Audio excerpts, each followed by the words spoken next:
السلام عليكم، صلاح تكونوا ملاح. مرحبا بكم سيغ ماشين يوتيوب. اليوم راح ندير لكم لا دوزيام فيديو اللي راح تكون بعنوان صفات اذا كانت في صاحبتك غير بعد عليها. واذا شفتي هاد الصفات في كاش طفله اتونسيون ديريها صاحبتك.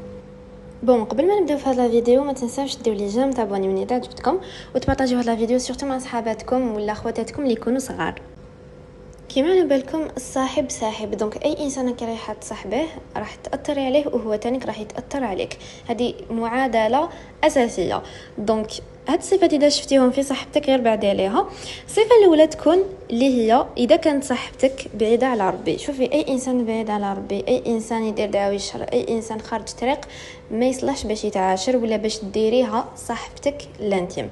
في اتونسيون باسكو راح تجرك هي تانيك لطريقها، باسكو اون جينيرال كي تكون وحده ماشي مليحه مع وحده مليحه، اللي ماشي مليحه هي اللي راح تاثر بوكو بليس على اللي ماشي مليحه.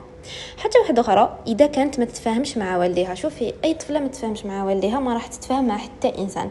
هذيك الطفله اللي تهضر في والديها، تشكي من والديها، تكره خاوتها، تكره يماها، تكره باباها، مهما كانت الظروف ما ديريهاش صاحبتك، باسكو يجي نهار الدور عليك. اصلا اللي ما يديرش الخير في والديه ما راح يديروا في حتى انسان.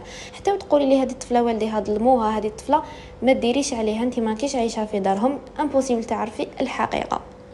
حاجه واحده اخرى، اذا كانت صاحبتك ما تحبش تقرا، خطيها قرايه، ما ديريهاش صاحبتك، باسكو القرايه حاجه بزاف يعني ما تقدريش تسمحي فيها ولا تهمليها. دونك اذا كانت صاحبتك هكايا شامو راح تعلم لك عفايس وراح تدخلك في طريقها وتولي تقول لك هيا نهربوا، هيا ما نقراش، واش ديري بقرايتك.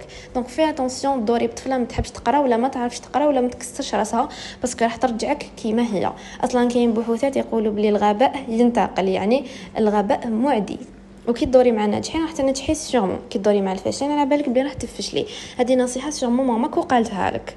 حتى واحده اخرى، هذيك صاحبتك السلبيه كثيره الشكاوي. شوفي هذيك صاحبتك اللي تشكي بزاف، نهار كامل هي مريضه، نهار كامل وهي في لي بروبليم، صارت لها حاجه ماشي مليحه، تقطع لها صباطها، طاح لها تليفونها، نهار كامل هي تبكي، بالك ديريها صاحبتك. اصلا الناس السلبيين لازمش نتعاملوا معاهم ونيفيتيوهم.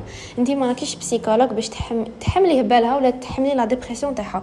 دونك في اتونسيون ما تدوريش مع عباد اللي يضلوا يشكو، باسكو حتاثر عليك وتولي انت تاني حزينه كيما هي. صفه واحده اخرى اللي نشوفها تانيك بزاف مهمه، اللي هي الطفله التي تسيء اليك. هذيك الطفله اللي دير لك الشر، باغ اكزومبل تضحك عليك الناس، ولا تهضر في ظهرك، ولا كي تصير لك حاجه ماشي مليحه ما تفرحلكش، ولا كي تحقيها ما تصيبيهاش. المهم هذيك الطفله اللي ما تشوفي فيها حتى حاجه تا خير ودير لك غير الشر، هذه في اتونسيون تخليها صاحبتك. الفيديو تاع نهار اليوم كانت هذه هي، نسيت نهضر لكم باختصار على 5 نقاط اساسيه اذا كانت في طفله ما ديريها صاحبتك. دونك اذا عجبتكم الفيديو ما تنساوش تدخلوا لي كومونتير. تهلاو في روحتكم، نتلاقى في فيديو واحد اخرى. باي باي.